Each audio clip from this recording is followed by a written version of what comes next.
नमस्कार। इलेक्ट्रॉनिक्स की video lecture की इस श्रृंखला के पिछले लेक्चर में हमने बात की थी किरचॉफ के नियमों की सहायता से परिपथ विश्लेषण की जो विधियां पढ़ी थी हमने, उसमें पिछले लेक्चर में हमने सेकंड विधि पढ़ी थी पास या लूप विधि, और उससे पहले वाले लेक्चर में हमने पढ़ा था जंक्शन विधि। ये जो लेक्चर होगा इसमें हम प्रतिबाधाओं के बारे में बात करेंगे कि कोई भी जो विद्युत परिपथ होगा, विद्युत जाल होगा, उसमें जो प्रतिबाधा है वो किस प्रकार से कैलकुलेट होगी। तो यहाँ हम दो प्रकार की प्रतिबाधाओं के बारे में बात करेंगे। एक हम बात करेंगे परिचालन बिंदु प्रतिबाधा, ड्राइविंग पॉइंट इम्पीडेंस, और एक बात करेंगे ट्रांसफर इम्पीडेंस, अंतरित प्रतिबाधा। तो बात करते हैं driving point impedance and transfer impedance।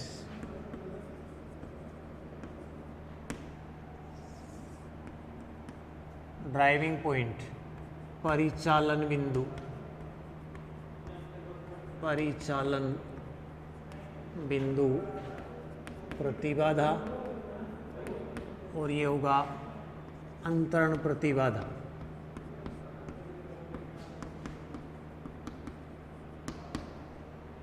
देखो, ये हमने पढ़ा था कि जैसे 4 टर्मिनल जो नेटवर्क होगा,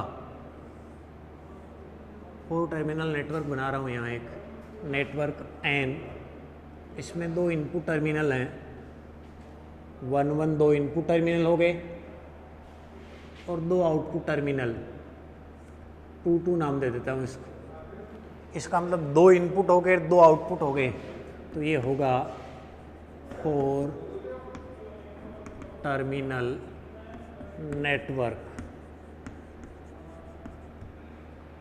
अब ये जो 4 टर्मिनल नेटवर्क है, इसके इनपुट में 2 इनपुट टर्मिनल्स का पेयर है, तो इसको कहा जाएगा इनपुट पोर्ट,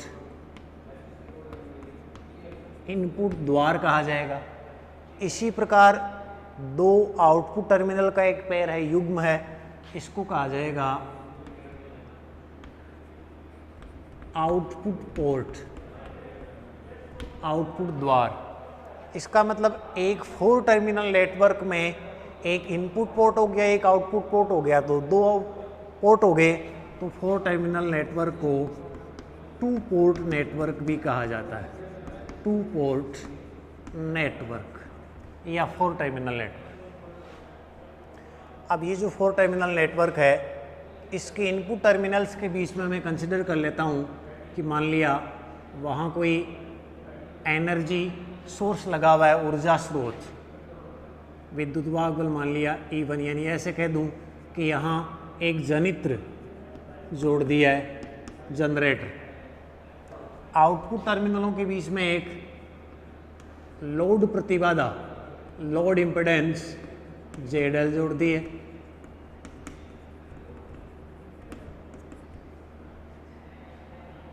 इस जनित्र E1 के कारण इनपुट जो टर्मिनल्स है उसमें प्रवाहित धारा का मान मैंने मान लिया I1, आउटपुट वाले में मान लिया धारा का मान I2, और आउटपुट टर्मिनलों के मध्य वोल्टता मान ली E2। इसका मतलब ये जो 4 टर्मिनल नेटवर्क हमने कंसिडर किया है, उसके परिपथ का अगर हम विश्लेषण करें तो परिपथ के विश्लेषण के लिए हमें इन 4 क्वांटिटीज़ की आवश्यकता होगी, E1, I1, E2 और I2। इनकी हेल्प से इस सर्किट का हम एनालिसिस करेंगे, इन चारों की हेल्प से। अब हम बात करते हैं इम्पीडेंस। पहले बात करते हैं ड्राइविंग पॉइंट इम्पीडेंस, परिचालन बिंदु प्रतिबाधा। अब जैसे अगर मैं ये कंसिडर करूं कि इसके इनपुट में हमने वोल्टेज लगा रखा है E1, इनपुट टर्मिनल में जो करंट है वो है I1, तो इनका रेशियो E1/I1, जबकि बाकी सारे जितने भी एनर्जी सोर्स हैं, ऊर्जा जनित्र हैं, उनको उनकी आंतरिक प्रतिबाधाओं से प्रतिस्थापित कर दिया जाए, जबकि अन्य सभी जनित्रों को आंतरिक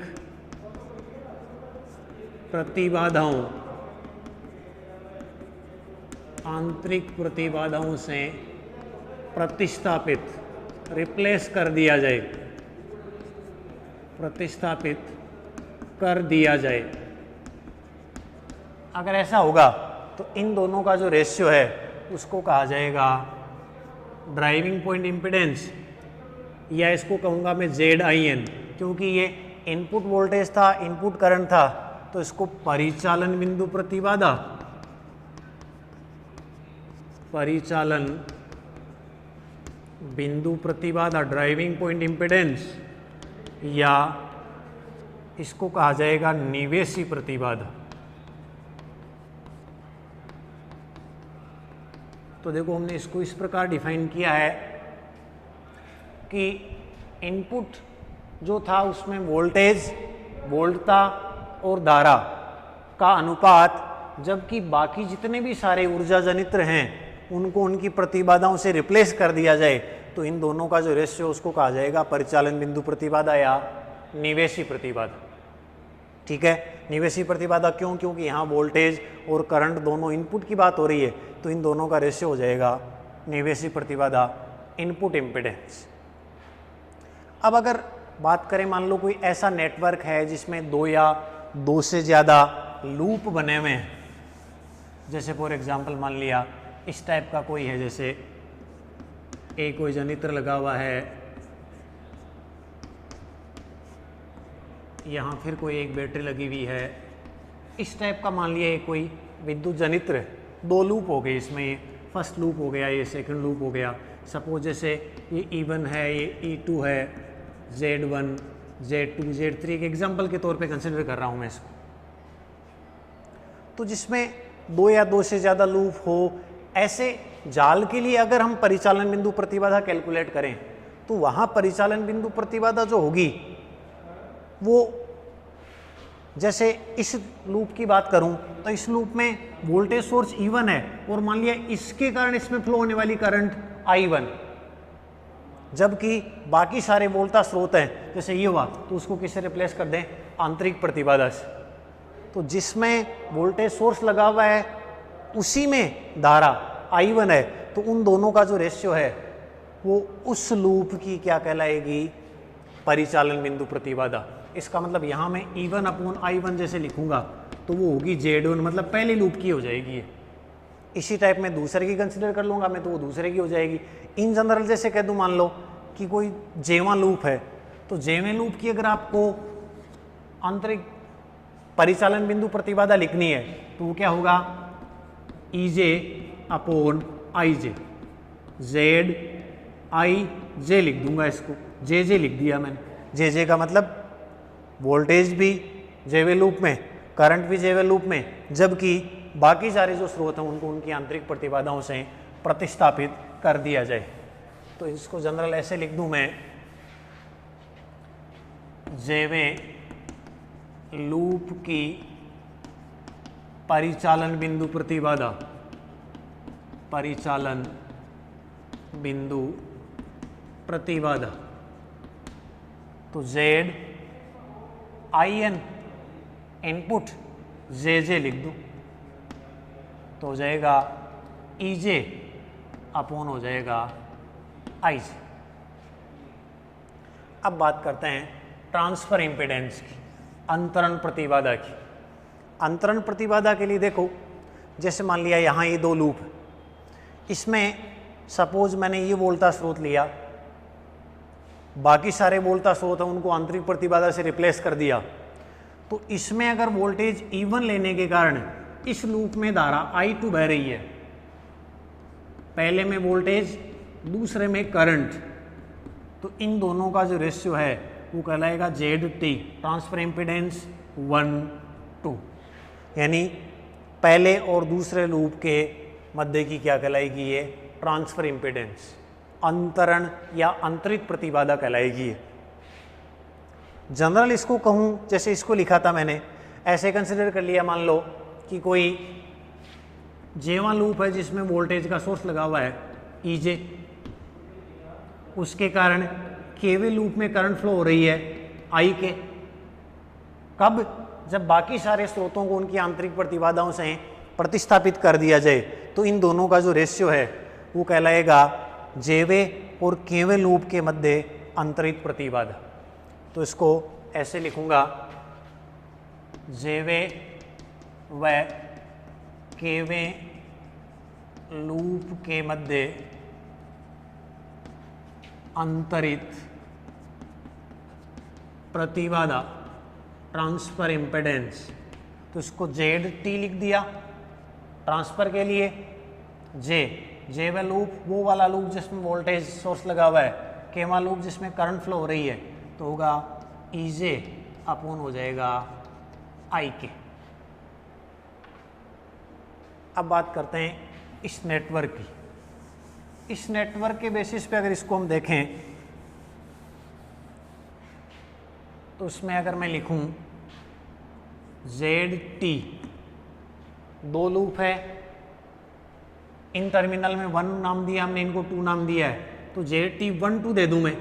इसका मतलब 1 तो वोल्टेज सोर्स वाला E1 और 2 क्या हो जाएगा करंट E1 अपॉन I2, जबकि बाकी सारे जो स्रोत हैं उनको उनकी आंतरिक प्रतिबाधाओं से क्या प्रतिस्थापित कर दिया जाए। तो ये हो गया पहले और दूसरे के मध्य अंतरित प्रतिबाधा।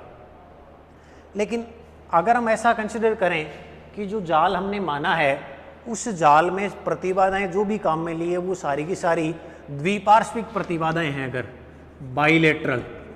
बाइलेटरल प्रतिबाधा की परिभाषा हमने पहले पढ़ी थी, मतलब धारा की दिशा परिवर्तित करने पर प्रतिबाधा के मान में कोई परिवर्तन नहीं हो, उसको द्विपार्श्विक प्रतिबाधा कहा जाता है। तो अगर द्विपार्श्विक प्रतिबाधाएं हैं तो व्युत्क्रमता के सिद्धांत से, प्रिंसिपल ऑफ रेसिप्रोसिटी, व्युत्क्रमता के सिद्धांत से हम ऐसा कह सकते हैं कि जेवे और केवे लूप के मध्य अंतरित प्रतिबाधा, या कह दें केवे और जेवे लूप के मध्य अंतरित प्रतिबाधा का जो मान है वो क्या होगा सेम। तो इस प्रिंसिपल के according ZT JK is equal to होगा ZT KJ। इन दोनों में क्या अंतर है? इसमें अंतर ये होगा कि जेवे में वोल्टा सोर्स है और केवे में करंट, इसमें केवे में करंट वोल्टा सोर्स है और जेवे में करंट। तो अगर आप उनको रिप्लेस कर दो, मतलब इसमें वोल्टेज इसमें करंट, या इसमें वोल्टेज सोर्स और इसमें करंट, तो दोनों का मान आपस में क्या आएगा सेम। ये है प्रिंसिपल ऑफ रेसिप्रोसिटी। अगर इसी प्रिंसिपल को इस पे अप्लाई करें तो इसका मतलब ये होना चाहिए कि ZT12 और ZT21 भी आपस में क्या होने चाहिए बराबर। ZT12 को कैसे लिखूं? E1 अपॉन I2 और ये हो जाएगा E2 अपॉन I1। मतलब इनपुट टर्मिनल्स के मध्य वोल्टेज और आउटपुट में करंट का रेशियो, या आउटपुट में वोल्टेज और इनपुट में करंट का रेशियो आपस में क्या होगा सेम। यानी दोनों दो लूपों के मध्य जो परस्पर अंतरण प्रतिबाधा है उसका मान क्या रहता है सेम। अब हम इनको परिचालन बिंदु प्रतिबाधा और अंतरण प्रतिबाधा को जनरलाइज करना चाहते हैं। जनरलाइज मतलब जैसे मान लो कोई ऐसा जाल हो, नेटवर्क हो जिसमें बहुत सारे लूप हैं, तो किसी लूप में अगर हम कैलकुलेट करना चाहें तो उसके लिए हम एक डायरेक्ट फॉर्मूला कैलकुलेट करेंगे। वो कैलकुलेट करने के लिए जैसे ये हमने पढ़ा था कि voltage matrix is equal to impedance matrix into current matrix. वोल्टता मैट्रिक्स है वो प्रतिबाधा मैट्रिक्स और धारा मैट्रिक्स के गुणनफल के बराबर होती है। ये दोनों, ये और ये दोनों कॉलम मैट्रिक्स थे, स्तंभ मैट्रिक्स, कॉलम मैट्रिक्स, जबकि ये था एक स्क्वायर मैट्रिक्स।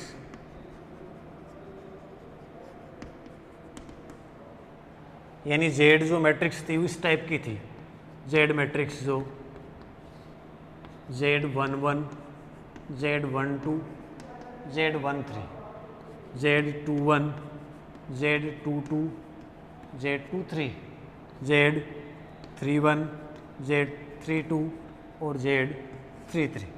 इस प्रकार प्रतिबाधा मैट्रिक्स एक 3x3 की एक मैट्रिक्स थी। इसी मैट्रिक्स के इक्विवेलेंट अगर मैं डिटर्मिनेंट कंसिडर करूं, उसको डेल्टा जेड नाम दिया था हमने तब भी, तो वो बन जाएगा determinant Z11, Z12, Z13, Z21, Z22, Z23, Z31, Z32 और Z33। इस डिटर्मिनेंट की वैल्यू कैलकुलेट करना हमने पहले वाली क्लास में किया था कि किस प्रकार इसकी वैल्यू कैलकुलेट करते हैं। अब हम ये जो डिटर्मिनेंट हमने लिखा है इसका कोफैक्टर कैलकुलेट करना चाहते हैं। सेकंडज कोफैक्टर, सेकंडज। अब सेकंडज क्या होता है? सेकंडज कोई भी डिटर्मिनेंट है उससे एक कम ऑर्डर का डिटर्मिनेंट होता है। जैसे फॉर एग्जांपल ये जो जेड वाला डिटर्मिनेंट है वो 3x3 का होगा। इसका मतलब इसका जो कोफैक्टर हम कैलकुलेट करेंगे ना वो 2x2 का होगा कोफैक्टर। अब 2x2 के इसमें बहुत सारे कोफैक्टर बन सकते हैं। वो कैसे? कोफैक्टर जो होगा वो हर एक रो और कॉलम के करस्पॉन्डिंग होगा। जैसे फॉर एग्जांपल ऐसे कह दिया जाए कि RS कोई कोफैक्टर है, RS के करस्पॉन्डिंग है, तो R है वहाँ रिप्रेजेंट करेगा रो को, पंक्ति को, और S रिप्रेजेंट करेगा कॉलम को। तो इसको लिखा जाएगा डेल्टा RS। तो डेल्टा RS हो जाएगा rth रो और S कॉलम के करस्पॉन्डिंग कोफैक्टर होगा। अब इसमें जैसे हर एक के करस्पॉन्डिंग कोफैक्टर बनेगा। बात करते हैं पहले 1 के करस्पॉन्डिंग। तो 1 के करस्पॉन्डिंग ऐसे लिख दूं डेल्टा 1। इसका मतलब ये 1 है वो किसको रिप्रेजेंट करेगा? रो को, और ये रिप्रेजेंट करेगा कॉलम को। तो कैलकुलेट करने का वे, जिस रो को आपने कंसिडर किया है उसको छोड़ दो, जिस कॉलम को लिया है वो भी छोड़ दो। 1 मतलब फर्स्ट रो और फर्स्ट कॉलम को हटा दिया तो ये बचेगा ये वाला। तो क्या बच जाएगा? Z22, Z23, Z32 और Z33। ये हो जाएगा फर्स्ट के करस्पॉन्डिंग कोफैक्टर। इसकी वैल्यू यहाँ से कैलकुलेट हो जाएगी। इसी प्रकार जैसे मैं लिखूं डेल्टा 1 इसका मतलब ये रो हो गया और 2 हो गया कॉलम। तो फर्स्ट रो और सेकंड कॉलम, फर्स्ट रो ये फर्स्ट रो हट जाएगी, सेकंड कॉलम ये, तो ये और ये हट गया। तो इसका मतलब बचेगा यहाँ 2 ये बच जाएंगे, 2 ये बच जाएंगे। तो Z21, इधर बचेगा Z23, यहाँ बचेगा Z31 और यहाँ बचेगा Z33। इस प्रकार हम ये जो हमने डिटर्मिनेंट कंसिडर किया था उसके हर एक रो कॉलम के कॉम्बिनेशन के करस्पॉन्डिंग 1, 1, 2, 1, 3 सब के करस्पॉन्डिंग क्या कैलकुलेट कर लेंगे? कोफैक्टर, सेकंडज। अब देख लो सारे के सारे जो सेकंडज आ रहे हैं ये कितने का हो गया? 2x2 का, ये भी 2x2 का। यानी सेकंडज जो होगा वो ओरिजिनल जो डिटर्मिनेंट था उससे एक कम कोटि का होगा। ठीक है। ऐसे ही मान लो अपने पास कोई भी डिटर्मिनेंट है उसका जनरल, जैसे मैं कैलकुलेट करूं डेल्टा RR कैलकुलेट करूं, इसका मतलब rth रो होगी और rth क्या होगा? कॉलम, वो कैलकुलेट कर लेंगे। ठीक है। तो अब हमने ये कहा था कि जैसे फॉर्मूले हमने जो पढ़े थे ड्राइविंग पॉइंट इम्पीडेंस का, जैसे ये पढ़ा था कि Z इनपुट को हमने कहा था E1/I1 कहा था, ZT12 को हमने कहा था E1/I2। मतलब जैसे अपने पास 2 ही लूप हों तो जिसमें वोल्टेज जिसमें करंट का अनुपात आ रहा है तो वो तो हमने कह दिया था उसको परिचालन वाला, और एक में वोल्टेज दूसरे में करंट का रेशियो हमने कह दिया था अंतरण प्रतिबाधा। हम यहाँ ये जो प्रोसेस कर रहे हैं वो जनरलाइज करने के लिए, मतलब जैसे किसी में बहुत सारे ऐसा कोई जाल हो जिसमें 2 या 2 से ज़्यादा लूप हो, तो किसी एक पर्टिकुलर जाल में आपको पूछा जाए किसी पर्टिकुलर लूप में कि उस पर्टिकुलर लूप के लिए ये कितना होगा या ये वैल्यू क्या होगी, तो उसको कैलकुलेट करने के लिए हम इसको जनरलाइज कर रहे हैं। तो जनरलाइज करने के उद्देश्य से हमने यहाँ कोफैक्टर कैलकुलेट करना सीखा है। अब नेक्स्ट क्लास में हम देखेंगे कि हम ये जो कोफैक्टर है इसकी हेल्प से और ये जो मैट्रिक्स के इक्विवेलेंट डिटरमिनेंट माना था इनकी हेल्प से हम परिचालन बिंदु प्रतिबाधा और अंतरण प्रतिबाधा के फॉर्मूले कैलकुलेट करेंगे और फिर उन फॉर्मूलों को हम किसी एग्जाम्पल पर अप्लाई करके हम चेक करेंगे कि किस प्रकार किसी लूप में या दो लूपों के मध्य प्रतिबाधा कैलकुलेट की जाती है। आज की क्लास के लिए इतना ही, धन्यवाद।